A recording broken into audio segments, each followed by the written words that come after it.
the Royal Derby again. The draft has been concluded, favoring RRQ quite a bit, even a bunch. And now, Land of Dawn again will be witness of the 38th Royal Derby. It is game number 1 of ONIC up against RRQ Hoshi. It is leg 2, ladies and gentlemen, and count the bells, ring the bells. Let's go for round 1. Will it be ONIC or will it be the Kings of Kings, RRQ? Oh, 180 completely in the stats here. Number 1 GPM, number 1 total kills in MPL. And I believe he's number 1 in DPM too. Rins is number 3. So he has done a lot of damage, but at the cost of him losing his life a lot of times. That's his gamble playstyle. And ONIC are already pressuring RRQ early on. Unfortunately for ONIC, they won't be able to go for the steal. But I think it's enough. Look at the Baksha! Kyrie! Oh, the rotations, the distractions. Now Sans though is able. Oh, there you go. Cheeky rotations, cheeky setup in RRQ. They are down a buff. That invade is very, very good coming from Kyrie. Daylight Robbery getting the purple buff too, and this Baksha will have a field day in the early game. That's what Gani likes to do, man, whenever he's on the Baksha. That's why you gotta be careful, even in pro play. You don't expect it because it's so risky, but it's so good in a high-stakes matchup like this, because RRQ are just gonna be thinking, all right, ONIC will play the template game. There's no way they take risks again against us, who have an early game comp. If they do it, if Baksha gets read out, dude, Edok will get so much value. But again, ONIC know when to take those risks, and because of that, Sutsujin won't hit for a while. Because even the green camp, I believe, got stolen away. Kyrie will be level 5 for sure by Turtle 1. Let's see. Edok with the movements, and Keyboy will try to screen him, but 3 players up top. They might want to punish Lutpi, but hey, Lutpi is a lapu-lapu, so he's going to be fine as of now. Down bottom though, Claude against Harith. No, it's gonna a weak side for the Claude. Anything you spot, Miracle?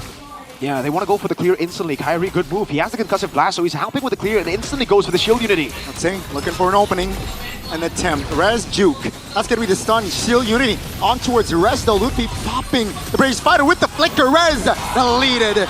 Going down first here. That's gonna be first blood for ONIC. Lutpi though, not in a good position. Both the XP laners going down. But that's a free turtle, should be. A Sutsujin, his level 4, and Kai is also level 4, almost 5 though. So let's see the zone. Sans, boy, Edok looking for the jump. Sutsujin finds the steal. Tyler joins in. Level 4, Shaman 4. Sutsujin takes a lot of damage, but Keyboy very low, flickers out of danger.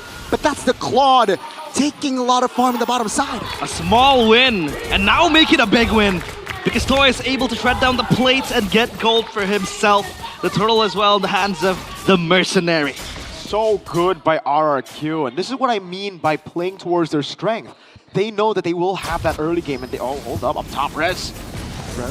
Good call. Whoa! Oh, great positioning there. Just enough to keep his distance.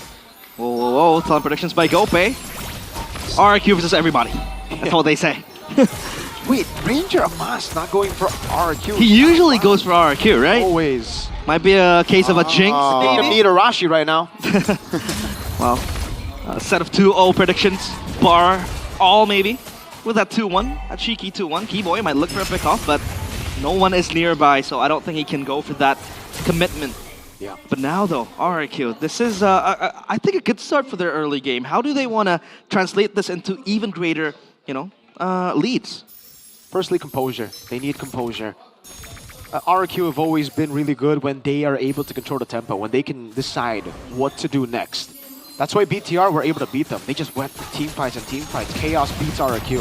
ONIC in the past have done that as well. We expected, though, coming into this, that they would be the better systemized team even against RRQ. But there comes the draft. RRQ have done an amazing job to set up for the neutral objective. Oh, Kai walks up. Onto Sutsujin. That's going to be the way of Dragon connecting. That will be enough damage to take the Fredrin down. Now Lutpi in an awkward positioning will flicker out of danger, but RRQ, no counterplay. Great setup there by ONIC. ONIC is so proactive. Is this what they want to achieve? Yeah. Again, they can't let RRQ make the move first. They need to be the ones looking for plays around the map, and that's where the Cho gets a lot of value. You have the mid-prio and into the fight. Edok wants to make a play, though. Oh, looking for the delay. Toy is in the area as well. Last time around, Sutsujin got the turtle, but it seems like this time Kyrie will take it. Sutsujin is nowhere near the turtle's pit. So it's a 1-to-1 objective-wise. Everything is going smooth for ONIC. Even after that hiccup in that first turtle fight, right, RRQ? They were able to get that, but hey, ONIC, the way they stabilize things is very, very smooth. Really quick adjustment. Just as I say, RRQ played towards their strength, which is the early game. ONIC react by going for picks before the big neutral objective fight. That obviously will favor RRQ, especially when the Fredrin is untouched and you have a CC to chunk down some of these tanky boys from ONIC. Sutsujin on the Fredrin. This is why the Fredrin is picked up against the Baksha. Has almost like a 70-30 chance in a pure battle of red trees, just because of skill 1.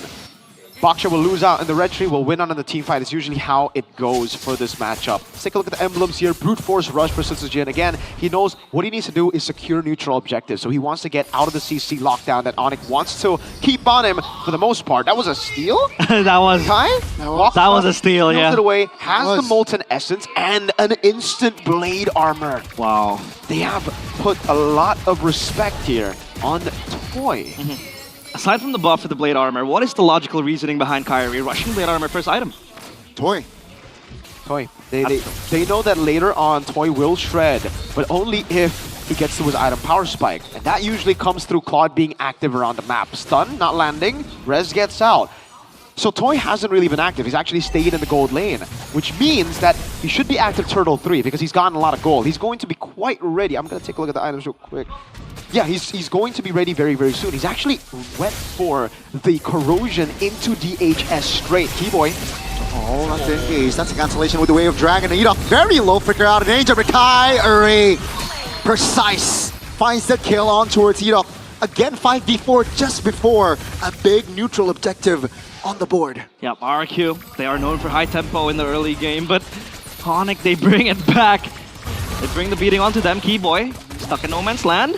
Giving information on the whereabouts. Now with the flicker and the conceal is looking gonna walk to get through. out. Oh my goodness! Keyboy! Toy struggling to find that kill. He really wants it. And on the other side of the map, it's just Turtle for Kai.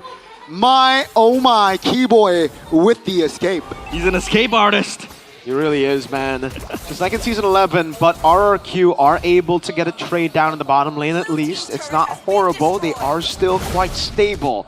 It's just now ONIC have multiple ways in team fights to turn things around. So RRQ desperately need to look for these trades to stay even so that they have a chance later. Toy has already completed the... Well, actually, he hasn't.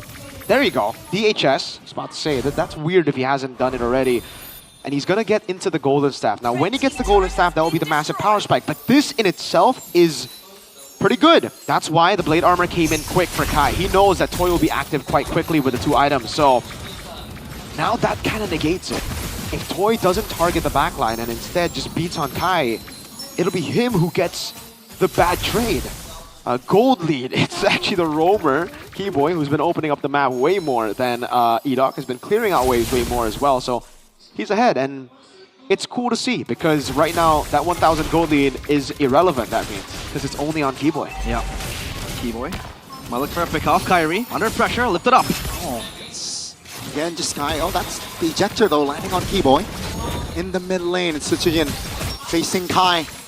No, yeah, both of them, right?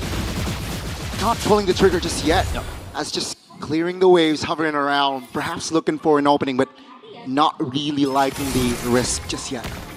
It's a game of chess now, stalemate. And yeah, both teams playing it softly. Conceal play, Kyrie. Who is he gonna look for? That's going to be Edoc. Seems like they want to pull the trigger here. RRQ though, they are on the recovery. Kyrie Poisson's pops. Sutsujin low! The damage will be enough to burst Edoc down. Appraiser's Wrath by Sutsujin will not be able to mount to anything. 2 members of RRQ off the board. And it seems like ONIC, they will shift their focus instantly towards the Lord. Toy didn't even follow the team fight. Yeah, he knows. The damage is just not there yet for RRQ. ONIC have a lot of the base damage in the early game with the Baksha, with the Kimi. Oh, that's not really base, but then this guy, Lapu Lapu Lutpi. 3v2 in the mid lane, Way of Dragon by Keyboy. And Skylar secures the kill. ONIC, they are coordinating very well. Ejector to save Rins there in the mid, but they will lose the important mid lane tier 1. Now, the question becomes, how does RRQ turn things around? Because everything is spinning out of control. ONIC with a 3.2k gold lead, the Lord to boot as well. And all of their players, their carries mostly, are able to hit their items and their power spikes. Yeah. It's just so good for them. That's the second blade armor. Yeah. So they won the early game, so they are just trying to deny the only win condition now for RRQ, which is Toy. Oh, he's gonna struggle, dude. Because usually you get the golden staff, you get a power spike. Now because of the blade armors, you don't even have that power spike. Because you're going to get the negatives, again, of that trait if you don't target properly. And it's very hard to dive this composition. Kimi is vulnerable, quote-unquote vulnerable. But the front line is so good for ONIC that Skylar and Sans should just be untouchable at this point. Look at the zoning that they are doing as well. Taking control of the pryos all over the map to hold on to the jungle. And notice how they're not actually trying to trap. They're actually staying in vision to zone RRQ. That's aura right there. Cursed Helmet Rush too, man. Kyrie is really just trying to play the damage game now. He knows how far ahead he is. You don't usually want to finish off your Molten Essence into the Cursed Mask. But Cursed Helmet, sorry, but now you do because you're so far ahead. You stand there with the Poissons. I don't know about that, Rins. Sky Piercer? That is way too greedy. The Golden Staff gets picked up. That's a Swift Trinity. But yeah, ONIC have already dealt with that with the Blade Armor. Yep. Sans also had that late Sky Piercer pickup. Does it make sense more with the Kimi? Because the Kimi can always kind of poke. Oh, it does. It does make sense for the Kimi because you're already ahead as well. You have a lot of damage. You are 0-0-6 right now, but just need a few more. Rins, though, on the other hand, RQ have lacked damage for the most part. So it is extremely greedy for Rins to match Sans' Sky Piercer. Well, Holy Crystal for Skylar. I mean, you talk about the late game being the Claude, right? Ever so apparent. Kyrie. Oh, Wave Dragon ontowards Sutsujin here. Kyrie trying his own member. Sutsujin bursts him down. That's going to be ONIC 5v4 now. RRQ, though, will keep their distance, and that will be ONIC again. Just finding the right connections. RRQ can't find the time and space to kind of fight back, to re-engage and turn on ONIC. So what are they waiting for now? The Claude? Only the Claude? That's all. That's all they're waiting for. I guess you could say the CC as well, but they're going to get outscaled too. Not a big fan of it right now. And you can see earlier how the Blade Armor and the Cursed Helmet. Oh, wow! Sans, great reaction! Gila Sans! And now Lutfi engaging to look at Kai. Wants Toy, wants anyone. Kibo in the back. Finds the way of Dragon Purify, saving Toy's life. That's going to be Edok, though isolated in the front and will be bursted down. Sutsujin will try to provide cover, but that is just RRQ. Losing another member before the Lord. I couldn't process the damage, but what's that Keyboy nearly solo killing Toy? Yep. That was almost Keyboy solo killing Toy, but he had the Purify, so it forced out the Purify and zoned him away. Guys, you know why Toy? What? Keyboy has the Heptasis. He has the Heptasis. What a goat. This guy, what the heck? That's why the damage is there. Keyboy! Keyboy with the Way of Dragon. Sutsujin isolated now will be taken down. Shaman Force will be used by Skylar. Again, it's a 5v4. And now they will be patient. The Lord is marching bottom side. No respect. No respect. No respect at all. It's so tough now. Like, look at Toy. Look at Toy's build. I don't know, you guys can't see it, but he's, I think, going for, is that a Hans Claw? He needs more sustain.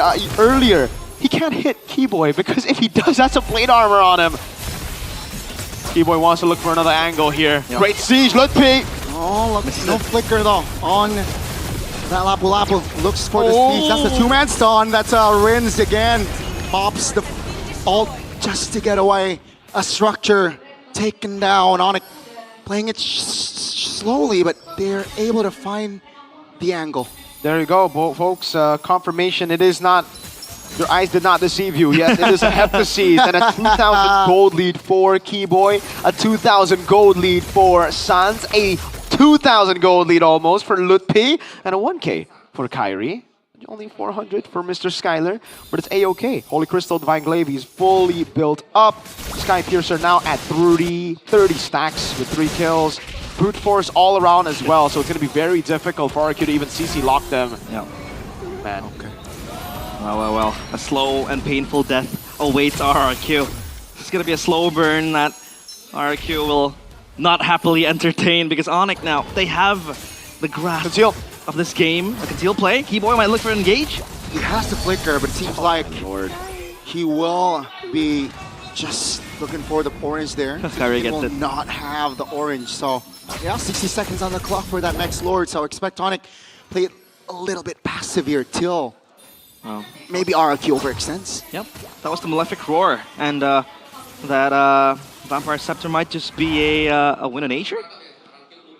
Could be the win of nature, but they go for the Malefic Roar first. Yeah, I think it is supposed to be the win of nature, but I'm not a fan of the win of nature. If he goes for the win of nature, there's mostly magic damage. I guess Yeah. Ludpi, but it hasn't really been Ludpi who's threatening him. I think it's the pre-pull that you want to dive on, right? Yeah. I like the Malefic Roar purchase over the Malefic Gun, though. Usually you want to go for the Malefic Gun, but in this particular situation, you just need more damage. The team does not deal damage yet.